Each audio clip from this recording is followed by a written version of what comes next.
Hello everyone, Retro back with another episode of NXT and 205 Live Results. NXT for March 29th, 2017, and 205 Live for March 28th, 2017. And if you guys do enjoy, please leave one. If you guys do enjoy, please leave one. If you guys do like, please leave one. And subscribe. But yeah, so last NXT and 205 Live going into WrestleMania weekend, closing off the storylines for both 205 Live and NXT, and yeah, can't wait to get into them. And we're going to start out with 205 Live. Okay, so start out 205 Live with the recap of the A Double Special Report segment on Raw with Neville, Austin Aries, and New Day. And Austin Aries just basically saying, I will win at WrestleMania. And who knows? I don't know. I think he will though, but let's save that discussion for predictions on Thursday, which is tomorrow, surprisingly enough. So, yeah. But we open up tonight with Dasha Fuentes, or Interview Bot, as I like to call her, interviews Neville and just asks him some questions, and he says, "Whoever wondered if anyone, or who wonders if anyone's ever considered what 205 Live would be without the King?" So, without Neville, basically. And that saying of words will come into play later in the night to close the show. But then after that, we had Rich Swann taking on Noam Dar. Rich Swann beat him. Arya Daivari. I guess Noam Dar got switched or whatever. But it was Rich Swann taking on Noam Dar, and Rich Swann won via pinfall. This match was really good, really liked it. But, the reason Noam Dar wasn't there was because he was injured in his match with Aries last night. So, yeah. So his tag partner was filling in. So, yeah. Good match to open up the night. Then, after that, we had Alicia Fox is talking about how strong her boyfriend is. Like, oh my god, Noam is so strong. And then Swan walks up. He calls her baby girl and asks her to tell Dar to get well soon. Says, somebody really cares about you. Then another package comes in. It's cologne. And then she's spraying it all over herself. And then once Rich Swann leaves, she sprays it in her mouth and tastes it. Why? I don't know. Why is she acting stupid? I don't know. Because she wasn't acting like this, when the whole relationships started in 205 Live. She didn't act like that with Cedric. She didn't act like that with Noam. But whatever. She's apparently an idiot and tastes perfume. Then, after that, we had the suit-wearing Drew Gulak talk to Mustafa Ali and just tell him, oh man, you need to bring more of a grounded-based, fundamental approach to, your fighting style or to your style in the ring. And Mustafa Ali didn't really like that, so he just left while Drew Gulak was talking. And yeah, so it looks like they're going to be building up that feud, after Mania, maybe. And I'd like to see that. Even though Drew Gulak's kind of, boring, he may be able to, interest me enough in this feud with Mustafa. Then, after that, we had the second match of the night, which was Mustafa Ali taking on Brandon Scott. Never heard of a guy named Brandon Scott, so if you never heard of a guy, it's probably going to be a squash match or at least that guy losing. So Mustafa Ali picked up the win with the reverse 450. Then, after that, we had a video package chronicling Neville's reign as king of the cruiserweights and Aries' rise from expert journalist to the top challenger. Then, after that, we had the Brian Kendrick taking on Akira Tozawa and him winning via pinfall. Really sad that this isn't a match going into Mania. I think it would have been a great match. I mean, Akira knows how to work, and Brian Kendrick's a legend in the Cruiserweight division. And just real sad that this isn't at least a pre-show match. But, I mean, they already have so many matches already, so maybe next year. But, yeah. But, at the end of the match, Kendrick won. He won by having Akira run into the exposed turnbuckle, hitting his chest, and winning by a roll-up. And the lesson to learn from this match is anything can be used as a weapon. Man, love Brian Kendrick so much and love his fucking kick-ass music. Then, after that, we had Neville in the ring for a promo and him explaining what 205 Live would be without him. And he says, look at the Titantron, and there's nothing there. So he's basically implying it'd be nothing because I carried this division. I am 205 Live, and I am the Cruiserweight Champion. Then after that, Austin Aries comes down, and, they banter back and forth a little. And then, I forget who hit first. Oh, yeah, it was Neville. Neville hit first after Austin Aries was bloating. Neville hit first. Then Aries came back.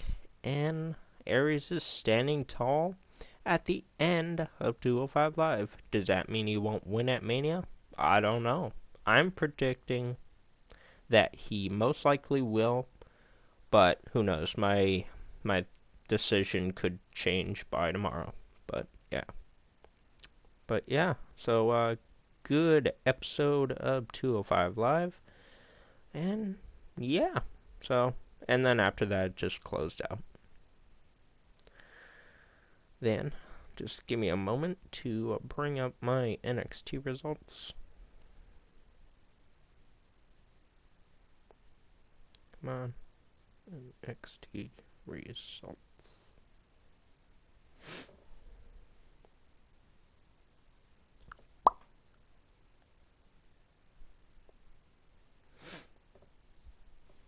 Oh man, nose.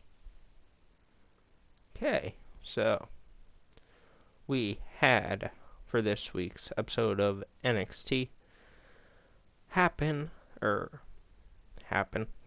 We had it open up with a. Wait, hold on.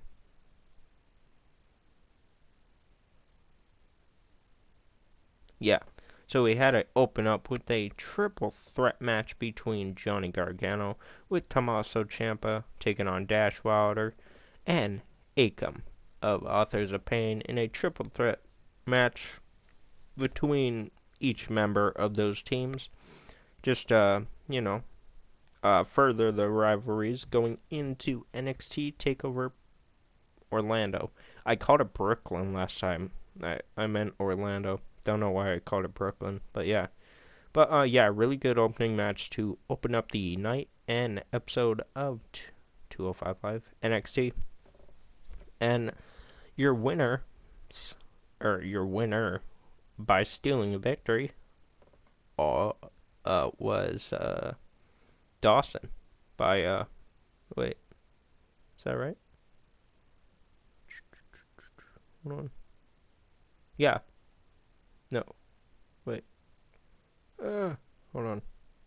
It was basically one of the Revival guys. So, yeah. So Dash Wilder. Dash Wilder picked up the win. And they're looking strong going into Orlando. I hope they don't get squished or buried at Orlando. Because if they do, that'll make me a little bit sad. Because I feel that... I'll get into it uh, tomorrow, or today, as a matter of fact. Don't know why I said tomorrow, but yeah, tomorrow, or today. This is being recorded on Thursday. Then, after that, we had the team of Heavy Machinery taking on Jonathan Ortegan and Mike Marshall, and they got squashed by Heavy Machinery, and they won. So, they're a tag team coming up, and yeah, I love the look of them too. Then, after that, we had a backstage contract signing with Commissioner William Regal, the NXT Women's Champion Asuka, and Ember Moon. And they just bantered back and forth and signed a contract, and Regal wished Ember luck on Saturday. Then after that, we had a backstage segment with Paul Ellering, just, hyping up the Authors of Pain destruction and what will happen at TakeOver Orlando, most likely.